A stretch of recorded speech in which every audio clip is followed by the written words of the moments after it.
This is a 3D printer. So I want to take a class on how to use this. Well, Richard's kind of our expert, but this is an old print. This thing is at least 10 or 12 years old, and the new stuff now, it's like anything else. As you know, technologies get better, resolutions get better and better, and so so this is the printer itself. This is a jacuzzi, so when it prints, if you have anything that's elevated or non-supported, it prints a support material in there, and so that stuff is water soluble. So once you get through it, you throw it in here, let it run for a while, and it'll melt the stuff out. So I'll show you our machine shop.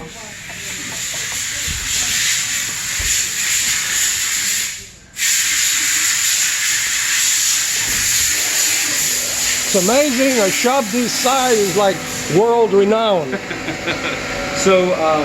We have two vertical CNCs. So we start with a piece of casting. That's just aluminum casting, sand cast material, and when it's done, it's completely machined, 100%. Yes, very nice. The coil packs, we kind of do the same thing. We take a coil pack and modify it for our use. What does that do? So this is the center, that's the coil pack itself for the unit internally. So a magneto just has one coil, so you're charging and discharging. So that is like an automotive style. It has multiple, it has 3 different coils inside of it. So I'm not much, I'm an AP, but not much in electronics. So same thing, this is a CNC lathe, and so the same piece, it starts as a cast piece, and then when it comes out of the machine, it's 100% machined, and these guys work really hard at making this go. And so that's the bulk of our machining. So all of the external pieces, all the housings we do here in-house, we're very proud to say that it's almost completely made in Texas. The shafts are done up in Michigan. The boards are done down in Austin. The casting stuff's all done local. We do all the machining here.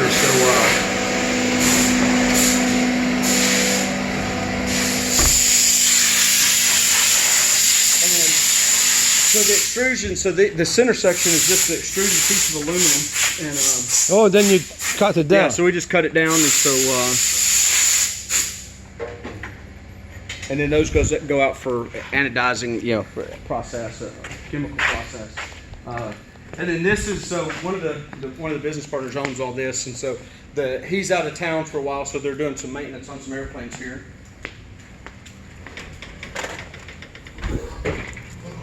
And then, so at the end of the day, we pull all the components to go get ready for the next day's build. So we pull the components, put them on a cart, and then the guys. Well, I'm happy to see that. It means to me that you guys are going to be in business for a while. We started the company 5 years ago. We were really producing stuff at the beginning of this year. Until then, we were kind of, here or there, we'd make small batches. And for the beginning of this year was pretty much when we really started, full-time production. All of this is parts that are ready to go. The guys, they load the cart up. The guys start here, and it's basically just an assembly line of working down. And is this here the new magneto? What is that?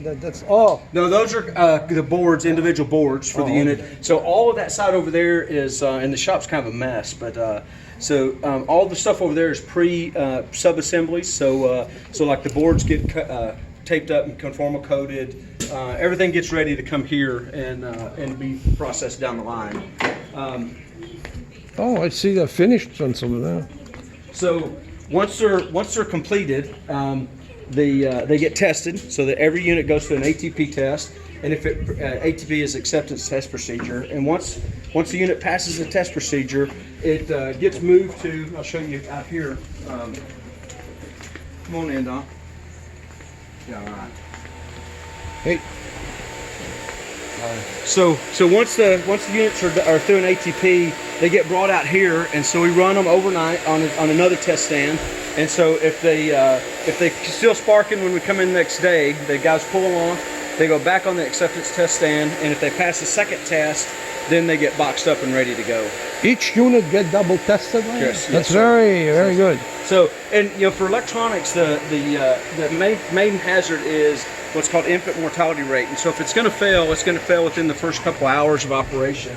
And so by by doing a test, running them overnight, and then coming back, we pretty much test that failure. And this is a finished unit. So these are 4-cylinder impulse units, and so you'll save a couple ounces over. It's it's lighter than a Bendix. Depending on what you're doing, we always save weight over a Bendix. If it's a slick mag, it's about the same. Feels, I don't know. So pretty close. I thought it's lighter, but I don't know. Difference. So this is a 4P. So this is for an impulse replacement. So if you notice, the shaft is about 3/4 inch longer. Has to take up You don't space. need the spacer, right? Correct. And the gear that you off your impulse magneto itself is removed and put straight on here. This is a non-impulse version, so as you can see, it's a little shorter. I got both impulse. Okay. On my airplane. And so Sim 4N, Sim 4P, and then the 6-cylinder units, we have a 6L, which is a 6-cylinder Lycoming, and then the 6C, which is Continental. And again, the only real difference is the input itself.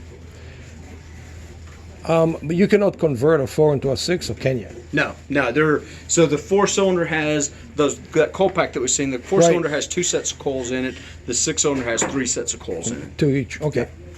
And it's a wasted spark system. So when we're firing number 1, number 2 on the opposing cylinder is also firing. So as it one's doesn't coming do up anything. on compression, the opposing is coming up on exhaust stroke. And what's the duration in terms of degrees for when it's firing? I think I read that I don't remember degrees. It's like a 1.5 milliseconds or something. And I should know that off the top of my head, but I don't remember exact number. But because I figured if it's firing. Well, what we've determined is once you get, I should say what we determined. Our findings have been in most of our testing is, all you need is that initial spark. Once you get the initial spark, get the flames burning, happening. It's going to propagate through. And reality, all the electronic ignition really is doing is igniting a little wider air-fuel ratio range. And so, if you put the same fuel in, you're giving it longer to burn in the cylinder, so you're going to go maybe a little faster, or you create a little more horsepower for the same fuel with a little increase in cylinder head temps,